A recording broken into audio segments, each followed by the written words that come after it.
இன்றைய முக்கிய செய்திகள். அமெரிக்கர்கள் வெளியேற உத்தரவு. ஏவுகணைகளை ஆயத்தப்படுத்தும் ஈரான். அமெரிக்கா ஈரான் பேச்சுவார்த்தை தொடங்கிய நிலையில் அதிகரிக்கும் பதற்றம். முதுநிலை மருத்துவ படிப்பிற்கான நீட் தேர்வில் கட் ஆஃப் மதிப்பெண் திடீர் குறைப்பு. மத்திய அரசு விளக்கமளிக்க உச்சநீதிமன்றம் நோட்டீஸ். தமிழ்நாட்டில் எதற்காக திராவிட மாடல் ஆட்சி தொடர வேண்டும்? விருதுநகர் மாநாட்டில் நாளை இளைஞர்களுக்கு ஸ்டாலின் விளக்கம். பாஜகவின் துணை முதலமைச்சர் பதவி வழங்கும் உத்தி தோல்வி. குக்கி இனத்தவர் வன்முறையால் மணிப்பூரில் பதற்றம் நீடிப்பு.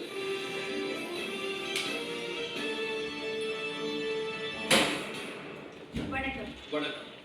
அணு ஆயுத விவகாரம் தொடர்பாக அமெரிக்கா ஈரான் இடையே பேச்சுவார்த்தை தொடங்குவதற்கு முன் ஈரானில் உள்ள அமெரிக்கர்கள் உடனே வெளியேற வேண்டும் என அமெரிக்கா உத்தரவிட்டது பதற்றத்தை ஏற்படுத்தியுள்ளது. ஈரானின் பொருளாதார வீழ்ச்சி காரணமாக கடந்த டிசம்பர் 28ஆம் தேதி அரசுக்கு எதிராக மக்கள் போராட்டத்தை தொடங்கினர். ஒரு மாதத்திற்கும் மேலாக நீடித்த கிளர்ச்சியில் ராணுவத்தினர், மக்கள் உட்பட 6000க்கும் மேலானோர் கொல்லப்பட்டனர். 40,000க்கும் அதிகமாக கைது செய்யப்பட்டனர்.